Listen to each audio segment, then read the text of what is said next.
The darkness of space held many secrets, but the Valdran Empire believed they knew them all. For 300 years, they had conquered world after world, species after species. Their warships moved through the galaxy like sharks through water, silent and deadly. Nothing escaped them. Nothing survived their judgment. Until today, Commander Vask stood on the bridge of his hunter vessel, watching the star charts with cold eyes. He was massive, even for a Valdran, with scales that gleamed like polished obsidian and claws that could tear through steel. Behind him, 4 other hunters waited in silence. They were the Talon Squad, the finest killers the Empire had ever produced. Each one came from a different death world. Each one had ended hundreds of lives. Target confirmed, the ship's computer announced. Human vessel debris detected near Halcyon 7. Life pod trajectory calculated. Vask smiled, showing rows of sharp teeth. A human. They send us to kill a single human. Terrell, the slim and quick scout of the group, clicked his mandibles in amusement. The High Command wastes our time. Humans are weak, soft. They have no claws, no armor, no real strength. They have weapons, said Kira, the team's tracker. Her 6 eyes glowed in the dim light as she studied the data. Primitive, but dangerous, if you are careless. We are never careless, Vask replied. We are Talon Squad. This human witnessed our operation at Kepler Rift. The Empire cannot allow witnesses. We eliminate the target, retrieve any data, and return home. Simple. The ship dropped out of faster-than-light travel above Halcyon 7.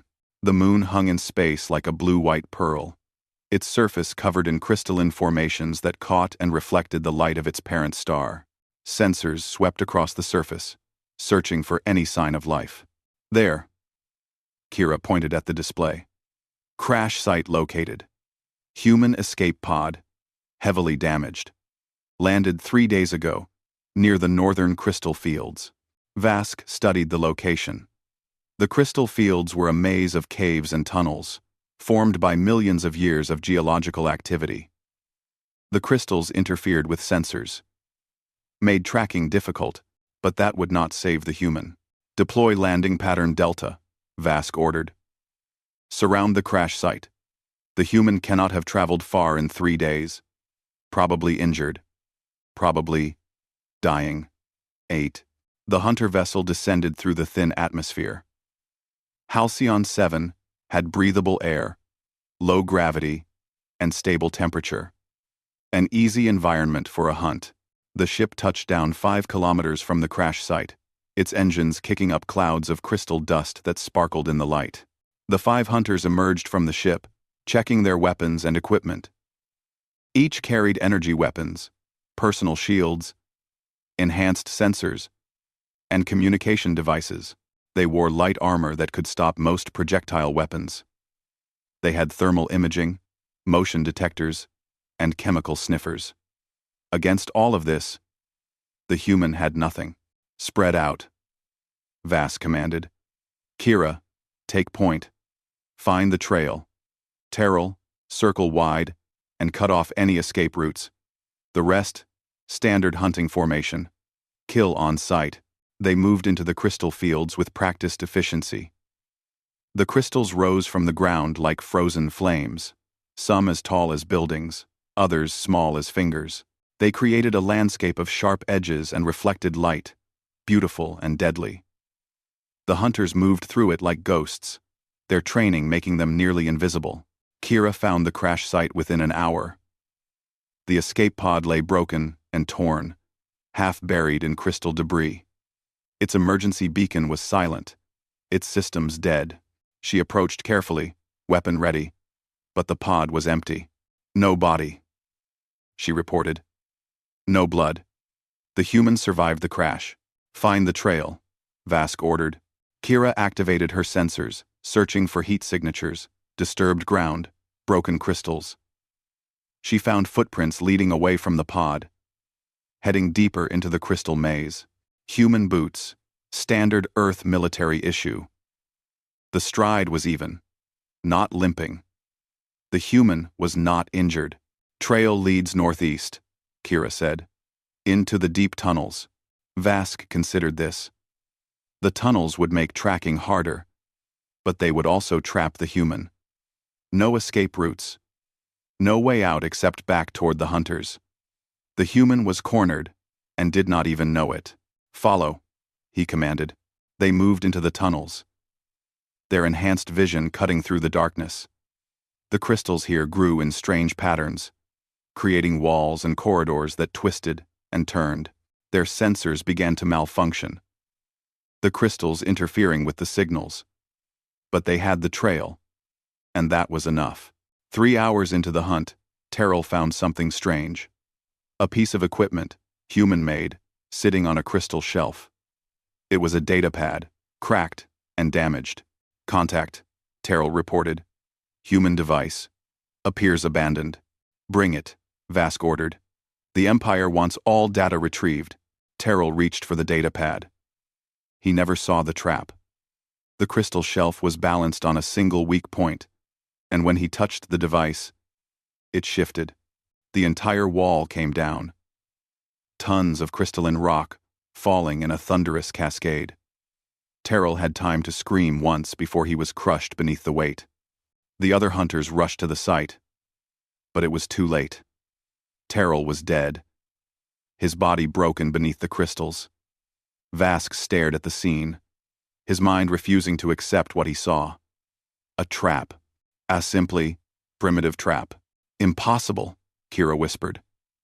The sensors showed no one nearby. How did the human set this without us detecting it? Vask knelt beside the fallen crystals. He studied the weak point, the careful placement, the timing. This was not luck. This was planned. The human had known they were coming. The human had prepared.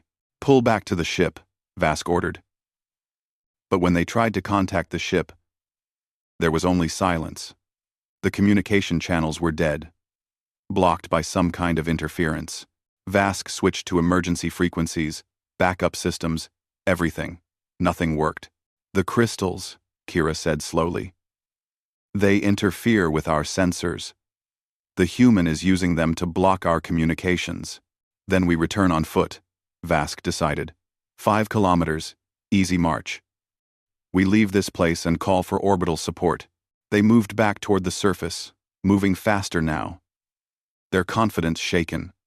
One of their own was dead, killed by a trap that should not have worked against trained hunters. And their technology, their superior Valdrin technology, was failing them. They emerged from the tunnels as the moon's sun was setting. The crystal fields glowed with the last light, creating shadows that seemed to move and shift. In the distance, they could see their ship, or what was left of it. The communication array was destroyed, torn apart by precise cuts. The landing gear had been sabotaged. The ship was grounded, unable to take off or call for help, and written in the crystal dust near the ship, in letters large enough to see from a distance, was a message in standard human script. You came to hunt me. Now let's see who survives. Vask stood frozen, staring at the message. Somewhere in the crystal fields, in the tunnels and caves they had just left, a human was watching them. A human who knew they were coming. A human who had turned their hunt into something else entirely. For the first time in his long career as a killer, Commander Vask felt the cold touch of fear. The hunt had begun, but he was no longer sure who the prey was. The night on Halcyon 7 brought a temperature drop of 30 degrees. The crystals absorbed the day's heat and released it slowly, creating patterns of warm and cold air that played havoc with thermal sensors. Vask and his remaining 3 hunters huddled near their disabled ship, checking their weapons for the 100th time. We should have killed it by now, muttered Rax, the heavy weapons specialist. His thick arms held a plasma rifle that could melt through armor plating. 1 human against 4 Valdrin hunters. This is shameful. The human has advantage of terrain, Kira said, her 6 eyes scanning the darkness beyond their perimeter. And time. 3 days to prepare while we just arrived. Vask said nothing. He was thinking about Terrell, crushed beneath the crystals. Terrell had survived the hell jungles of Rakthar Prime, where the plants themselves hunted prey. He had killed a Gentari war beast with nothing but a knife. And now he was dead, killed by falling rocks. We split up at first light, Vask decided. 2 teams. Kira, you take Rax and sweep the southern tunnels. I will take Dren and clear the northern sector. The human cannot hide from all of us. Dren, the youngest of the squad, shifted nervously. He was fast and strong, but this was his first mission against humans. Commander, should we not wait for reinforcement? Call the Empire for support? With what? Vask gestured at the destroyed communication array. The human made sure we cannot call anyone. We are alone here. But we are hunters. We do not need help to kill one soft skin. The words sounded brave, but Vask felt doubt creeping into his mind. The Empire's intelligence files on humans said they were weak, cowardly, dependent on technology. They avoided direct combat, preferring to surrender when facing superior force. Everything Vask had been taught said this should be an easy mission. Everything he had been taught was wrong. Morning came with cold light filtering through the crystal formations. Vask and Dren moved north, while Kira and Rax headed south. They maintained radio contact, or tried to, but the interference from the crystals kept breaking the signal into fragments. Minho watched them separate from his hiding place, 300 meters away. He had been observing the hunters all night, through a scope salvaged from his crashed pod. He had counted their weapons, noted their movement patterns, identified their leader. The big one was dangerous, experienced, careful. The heavy weapons specialist was strong but slow. The tracker had the best sensors, which made her a priority target. The young one was nervous, uncertain. That was a weakness Minho could exploit, but not yet. Not while they traveled in pairs. Minho needed them alone, isolated, vulnerable. He needed to make them afraid. He moved through the tunnels like a shadow, using paths he had mapped over 3 days of exploration. The crystals that blocked Valdrin's sensors did not bother him. He had learned to navigate by memory, by feel, by instinct. This was his territory now. Rax died first, though he did not know it yet. Minho had spent 2 days preparing the ambush in the southern tunnel network, where the ceiling was weak and unstable. He had placed small charges at key support points, salvaged from his ship's emergency systems. When Rax and Kira entered the tunnel, Minho was already gone, watching from a hidden vantage point. He waited until they were directly beneath the weak point. Then, he triggered the charges. The explosion was small, barely more than a loud crack, but it was enough. The ceiling came down in a shower of crystal and rock. Kira's reflexes saved her, throwing her backward out of the collapse zone. Rax was not so lucky. Half a ton of debris buried him in seconds. Kira screamed into her radio. Rax is down. Northern tunnel, grid 7-4.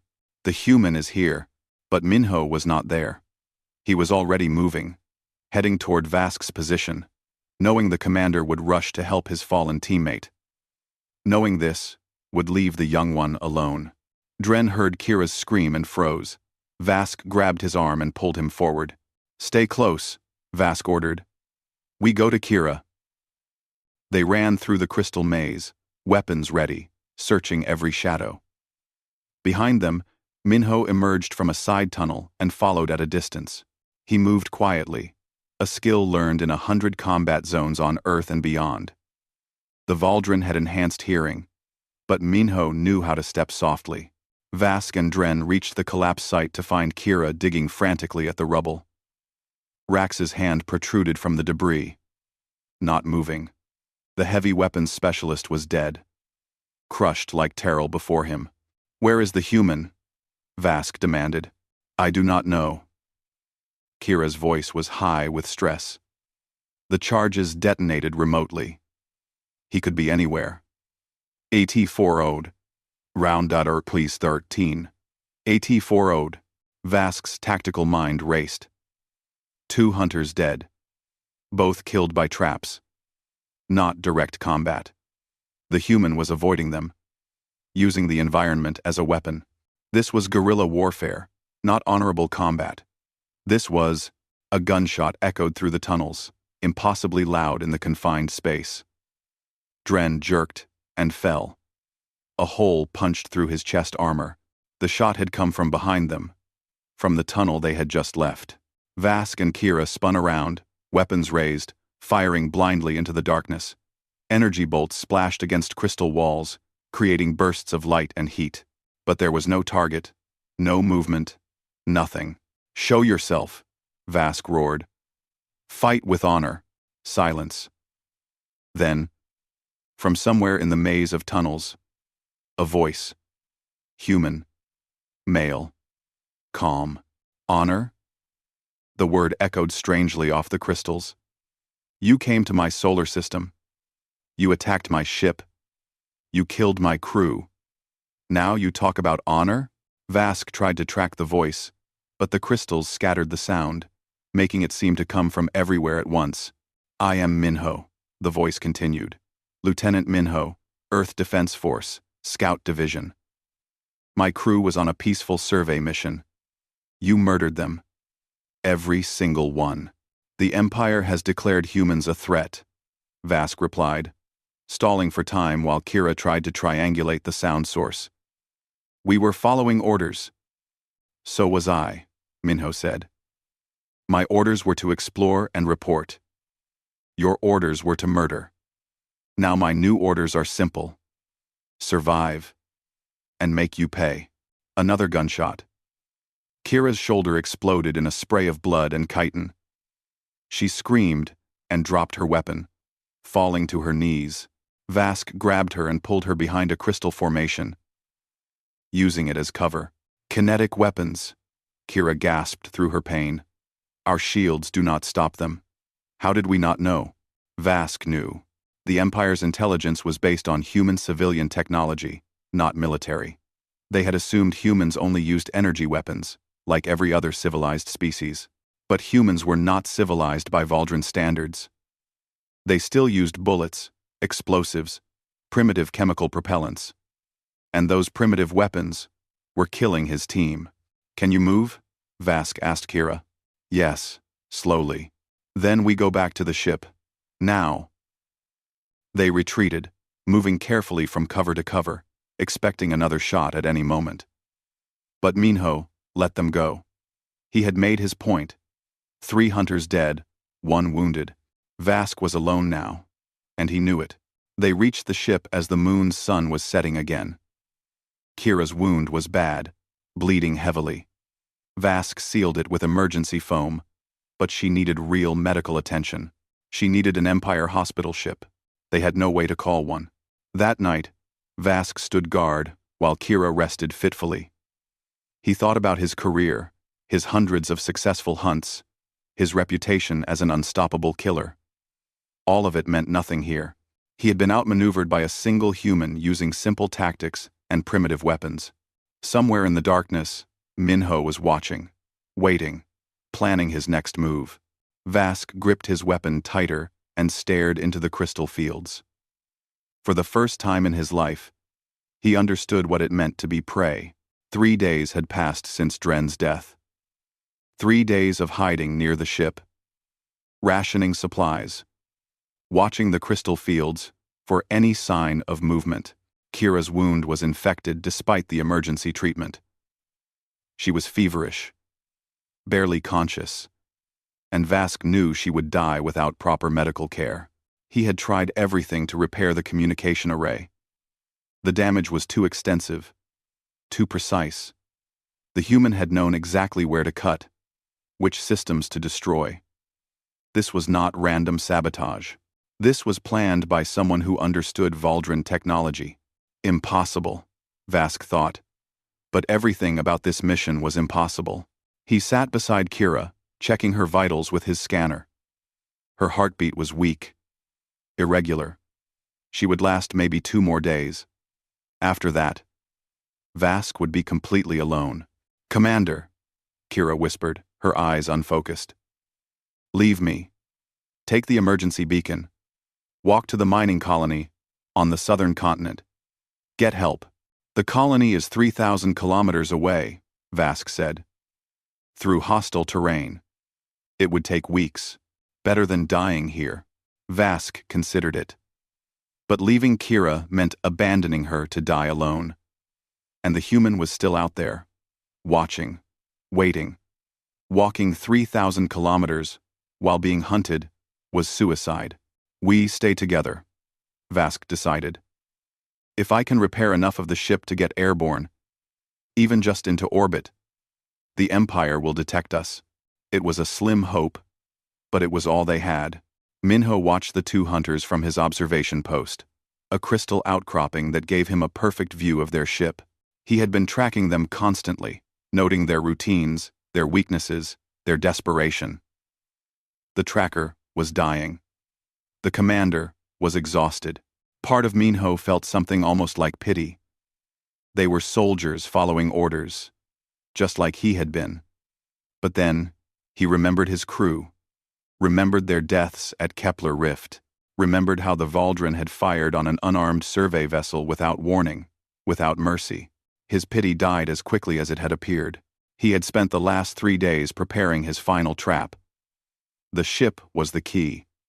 The hunters would not leave it, would not abandon their only hope of escape. So Minho would use that hope against them.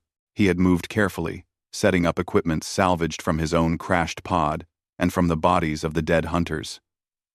Explosives, sensors, tripwires. He had turned the area around the ship into a killing ground. Now he just needed to draw them out. Night fell again.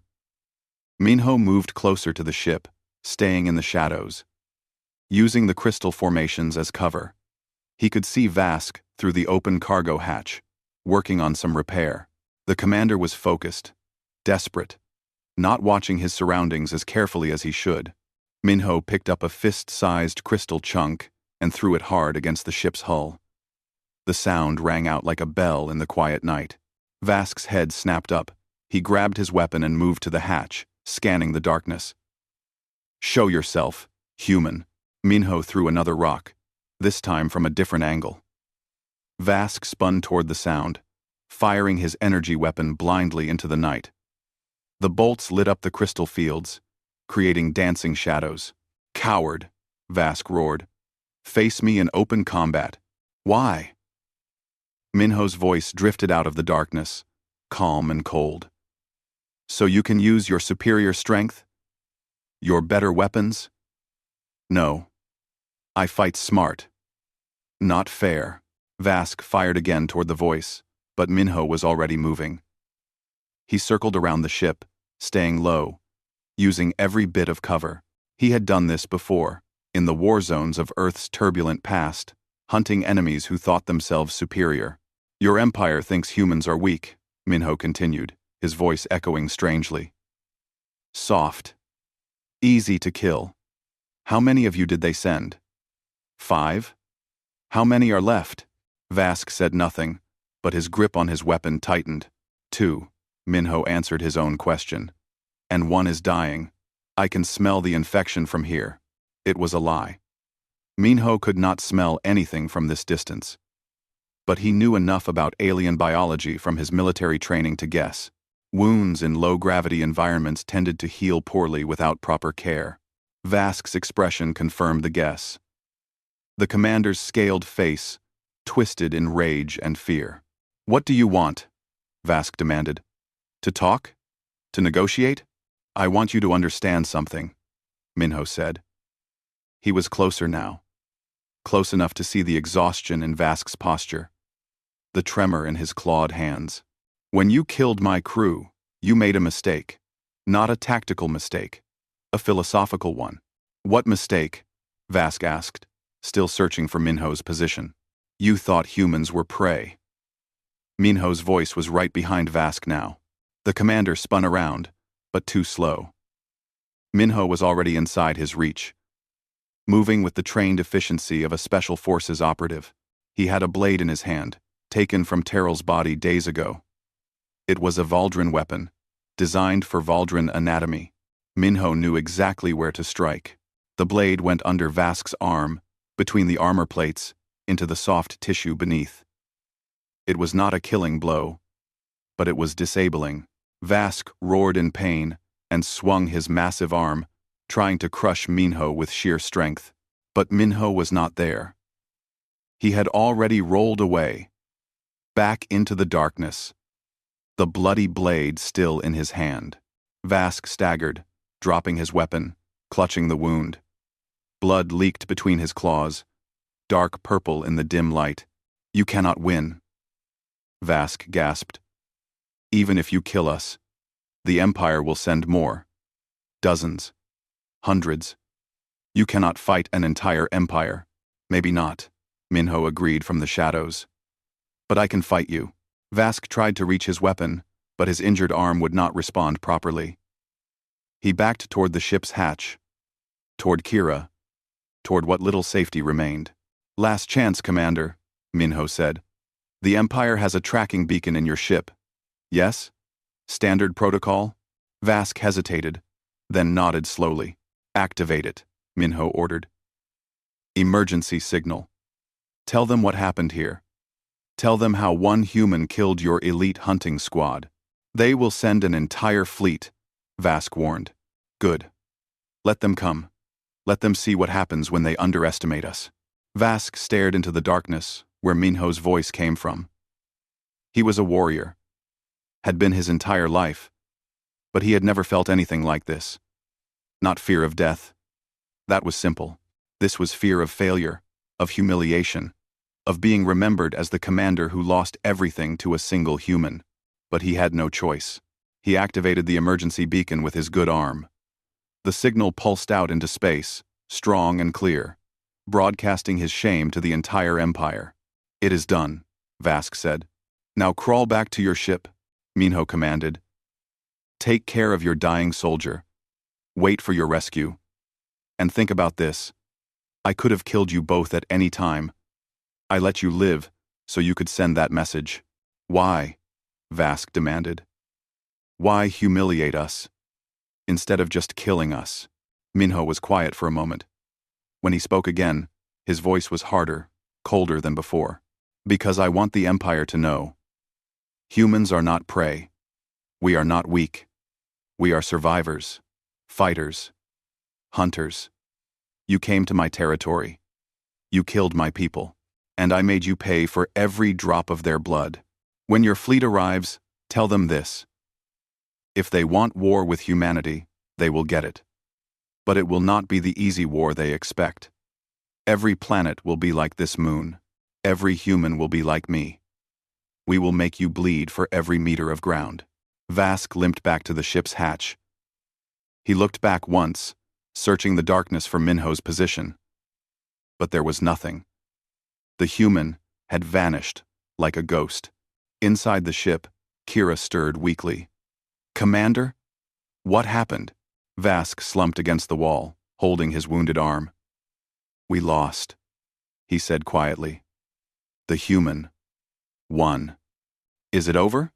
"No," Vask replied, staring at the emergency beacon's blinking light. "I think it is just beginning." The emergency beacon's signal reached the Valdrin Fleet Command Station exactly 14 hours after Vask activated it. Within minutes, every senior officer in the sector was staring at the decoded message with expressions ranging from disbelief to rage. "Impossible," Admiral Torvin growled, his scales rippling with agitation.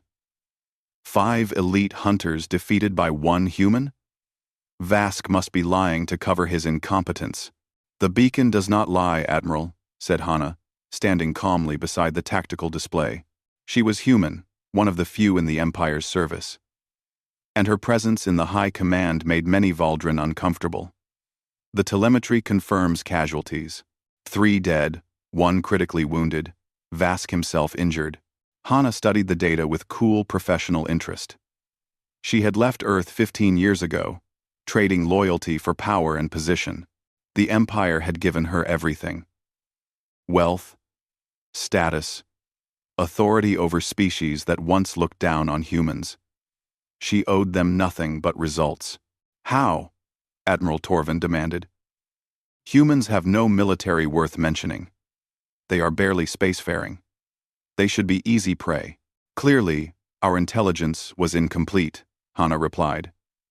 She pulled up files on her datapad, scrolling through reports.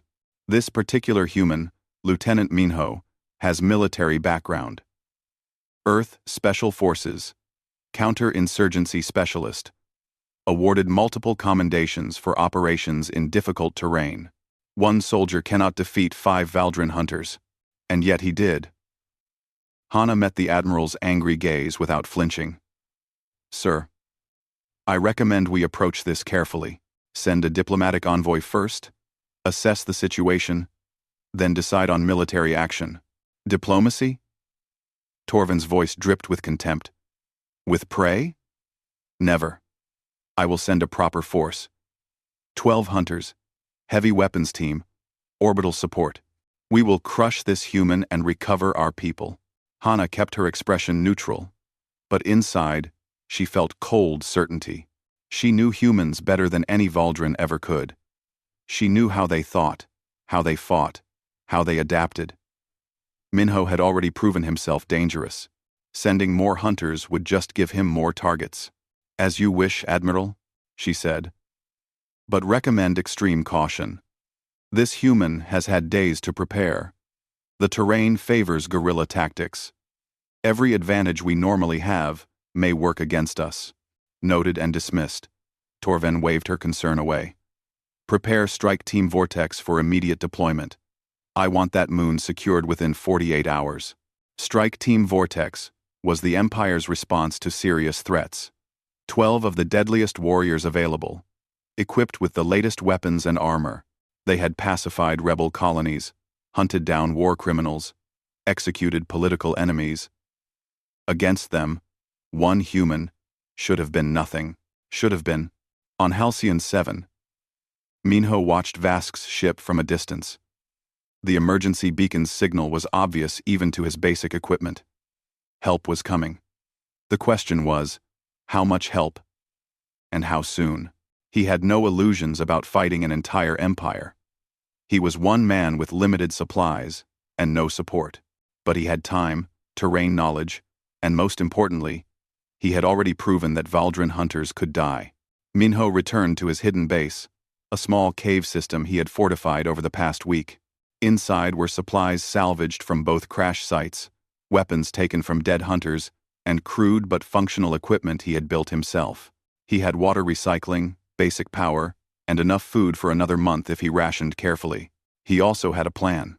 The Empire would send reinforcements, probably within a few days.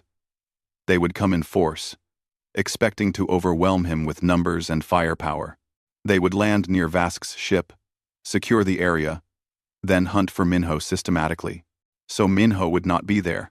He had spent the last 3 days mapping the entire northern hemisphere of Halcyon 7. He knew every cave, every crystal formation, every potential ambush point. More importantly, he had been placing surprises throughout the area. Traps, sensors, false trails, emergency caches of supplies. The moon itself would be his weapon. 5 days after Vask's beacon activated, Strike Team Vortex arrived. Their dropship was massive, bristling with weapons and shields. It descended through the atmosphere like a meteor, making no attempt at stealth. Why bother? They were the predators here. The ship landed 200 meters from Vask's disabled craft. 12 warriors emerged, scanning the area with military precision. They wore heavy combat armor, carried weapons that could level buildings, and moved with absolute confidence. Commander Dane led the team, a veteran of 30 campaigns. He reviewed Vask's report with disgust. Beaten by one human using primitive weapons and simple traps. Pathetic. He activated his communication system. All units. Spread out. Grid search pattern. Find this human and eliminate him. I want this done in 6 hours. The team split into 3 groups of 4, each taking a different sector. They had aerial drones, ground sensors, satellite surveillance. Against this much technology, One man could not hide for long. Except Minho was not hiding. He was hunting. The first team died within 2 hours. They entered a canyon that Minho had prepared specifically for this purpose. The walls were unstable, held in place by carefully positioned supports. When all 4 hunters were deep in the canyon, Minho triggered the collapse remotely. 10,000 tons of crystal and rock came down. The hunters' shields protected them from the initial impact, but not from being buried alive. Their armor could not protect them from suffocation. Dane heard their dying screams over the radio before the signal cut out. "Regroup," he ordered the remaining teams. "Defensive formation. The human is engaging us," but there was no defensive position that could save them. Minho had prepared the entire battlefield. Every tunnel had traps. Every open space had firing positions. Every approach had been considered and countered. The second team fell to explosives hidden beneath the crystal dust. The third team lasted longest, making it back to the dropship before Minho's sniper fire found them. He was using a rifle taken from Rax's body, modified with parts from his own equipment. The shots came from a kilometer away, punching through armor at weak points Minho had identified during his study of Valdran physiology. Dane and 3 others made it inside the dropship. They sealed the hatches and activated all defensive systems. "This is Strike Team Vortex requesting immediate orbital support," Dane transmitted. "Target is a single human combatant. Extremely dangerous. Request permission to use orbital bombardment." High above, aboard the fleet command ship, Admiral Torven received the message with shock. 12 hunters, dead or dying, defeated by 1 human. It was impossible. It was humiliating. It was unacceptable. "Permission granted," Torven replied. "Destroy that entire region. Nothing must survive." Dane programmed the orbital strike, targeting a 5-kilometer radius around Minho's last known position. The fleet's weapons locked on, charging for a strike that would vaporize everything in the target zone. "Firing in 30 seconds, the weapons officer reported. Hana watched from the command deck, her expression unreadable. She had tried to warn them, had tried to make them understand. But the Empire never listened to humans, even ones in their own service. 20 seconds. Minho felt the change in the air, a subtle shift in electromagnetic fields that his military training had taught him to recognize. Orbital weapons, charging. He ran, sprinting toward the shelter he had prepared for exactly this situation. An old mining shaft deep underground where the crystal formations would disperse the energy. 10 seconds. He dove into the shaft as the sky turned white. The orbital strike hit with the force of a small nuclear weapon. Crystal vaporized instantly. Rock melted. The surface of Halcyon 7 was scarred with a glowing crater that could be seen from space. Inside the dropship, Dane allowed himself a smile. Target eliminated, requesting pickup. But high above, Hana was studying the sensor data. The orbital strike had been powerful, devastating, exactly as ordered. But there was something wrong with the readings. "Weapons officer," she said quietly. "What was the energy signature?" "From the target zone. Just before impact." The officer checked his displays. "An explosion, Director. Chemical. Not energy-based. Approximately. Equivalent to the power core of a Valdran dropship." Hana's eyes widened. "Pull Strike Team Vortex out now. It is a trap." But she was too late. Minho had rigged Vask's old ship with every explosive he could salvage, turning it into a massive bomb. He had placed it directly where he knew the orbital strike would hit, timing calculated to perfection. The orbital beam struck the explosives. The combined energy created a feedback pulse that shot back up the beam toward its source, overloading the fleet's weapons system. The command ship's main gun exploded, tearing a hole in its hull. Emergency systems activated, but the damage was done. The fleet was crippled, and on Halcyon 7, in a shelter deep underground, Minho survived. Minho emerged from the underground shelter into a world transformed. The orbital strike had turned the crystal fields into a landscape of glass and ash. The air smelled of ozone and melted rock. Where Vask's ship had stood, there was now only a crater glowing with residual heat. He was exhausted, burned, bleeding from a dozen small cuts where debris had found him even in his shelter. But he was alive. More importantly, he had just disabled a Valdrin warship using their own weapons against them. He checked his salvaged equipment. The communications scanner still worked, barely. He could hear Valdrin emergency broadcasts, ships calling for damage reports, officers screaming orders in their clicking language. The fleet was in chaos. Good. Minho activated the distress beacon he had been building from parts scavenged over 2 weeks. It was crude, probably would not reach far, but it transmitted on Earth military frequencies. If any human ship was within range, they would hear it. Then he settled in to wait. Not in the shelter, that was compromised now. He moved to a backup position 3 kilometers away, a small cave with a good view of the sky. He could see the Valdrin fleet up there, lights flickering as they tried to control the damage. He allowed himself a small smile. 17 Valdrin hunters had come to kill him. 17 elite warriors from an empire that spanned hundreds of worlds. All of them were dead, wounded, or humiliated, and he was still breathing. Aboard the crippled fleet command ship, Admiral Torven stared at the damage reports with eyes that could not quite process what he was seeing. His flagship was disabled. Strike Team Vortex was destroyed. The human was still alive. How? He whispered. How is this possible? Hana stood beside him, calm as always. Because we underestimated them, Admiral. We assumed humans were weak because they seemed weak. We never considered that their weakness might be deliberate, strategic. Humans have survived on a death world for millions of years. They know how to fight when they are outmatched. One soldier cannot defeat an empire. No, Hana agreed. But he can make the empire bleed. And if humans can do this much damage individually, imagine what they could do collectively. Torven turned to her, scales pale with shock. I am saying the cost may be too high, Hana replied carefully. Every human soldier could potentially be as dangerous as this Minho. Earth has billions of them. How many Valdrin hunters are you willing to sacrifice? People. Kumthras. Before Torven could answer, a new alert sounded.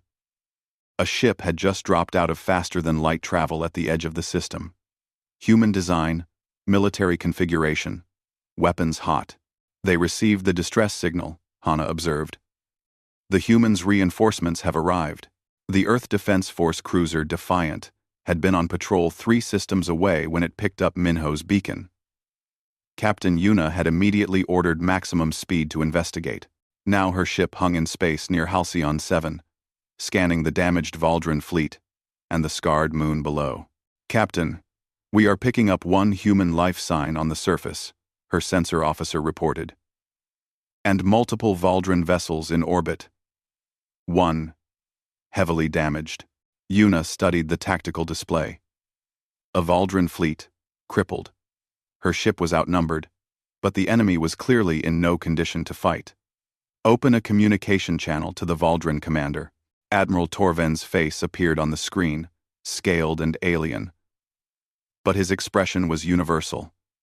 Defeat and exhaustion. I am Captain Yuna of the Earth Defense Force, she said calmly. I am here to retrieve my officer. You will not interfere.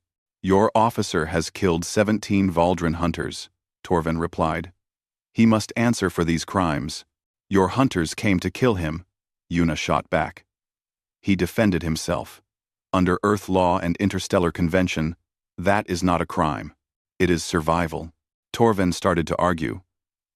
But Hana stepped into view of the camera. Captain, I am Director Hana of Valdrin Intelligence.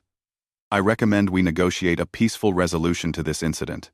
Continued conflict serves neither of our interests. Yuna recognized the name. Hana had defected to the Valdrin 15 years ago. Had been marked as a traitor by Earth. But she was also known as a pragmatist, someone who valued results over ideology. "What are you proposing?" Yuna asked. "The Empire withdraws from this system," Hana said.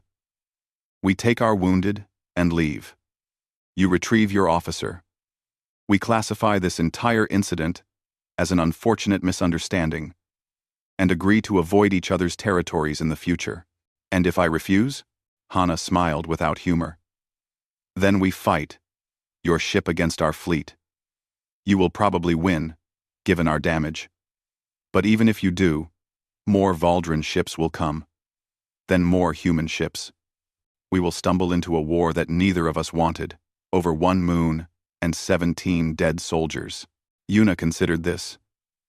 She looked at the tactical display again, at the scarred moon below, at the crippled Valdren ships.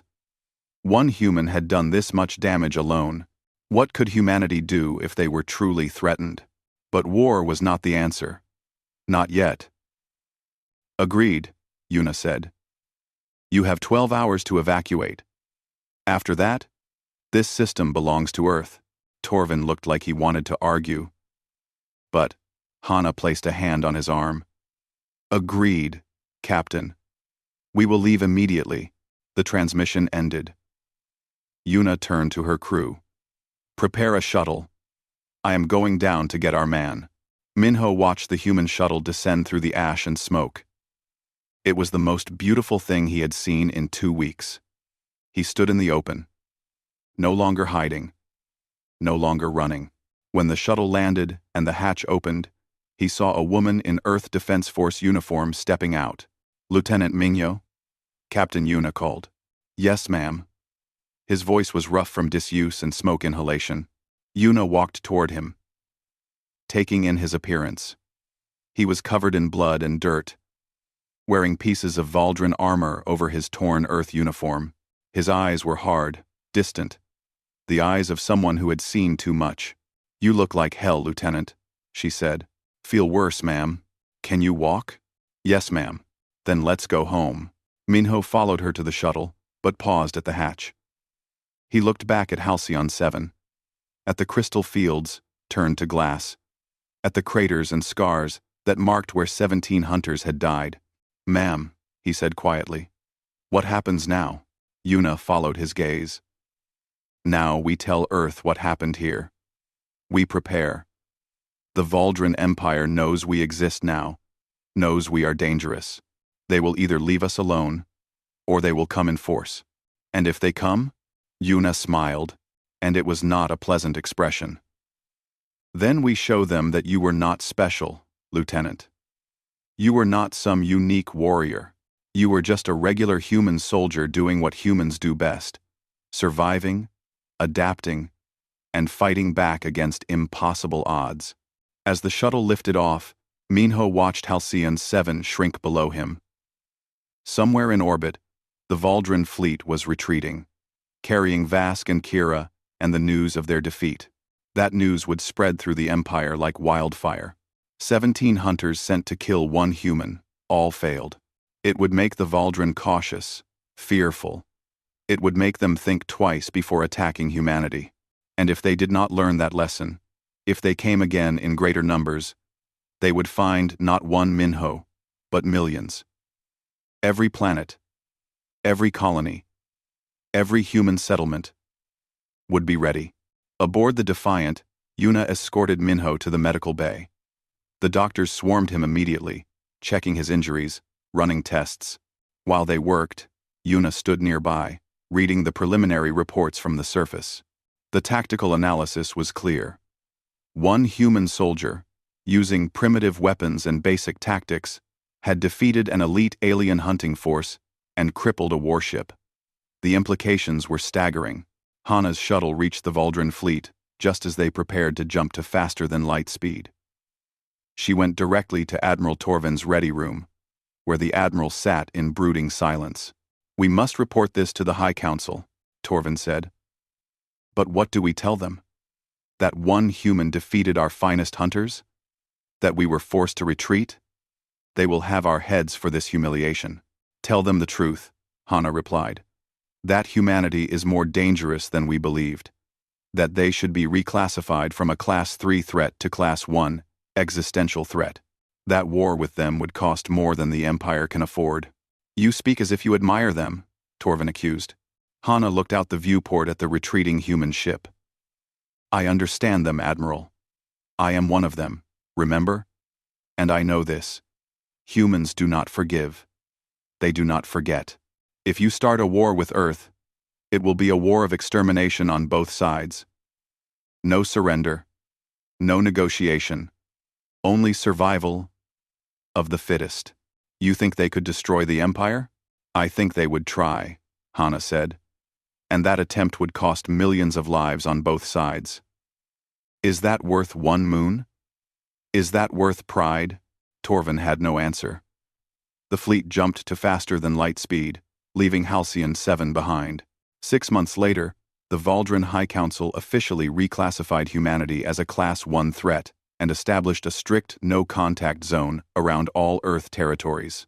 The incident at Halcyon 7 became a classified file, shown only to senior military officers as a lesson in underestimating opponents. Lieutenant Minho was promoted to captain and became an instructor at Earth's Special Forces Academy. He taught survival tactics, guerrilla warfare, and a simple philosophy. Never assume your enemy is weak. Never assume you cannot be beaten. And never, ever, underestimate a human fighting for survival. The story of Halcyon 7 spread through human space as well, told in bars and military academies. The Empire that sent their elite hunters, only to find the human was already hunting them. It became a legend.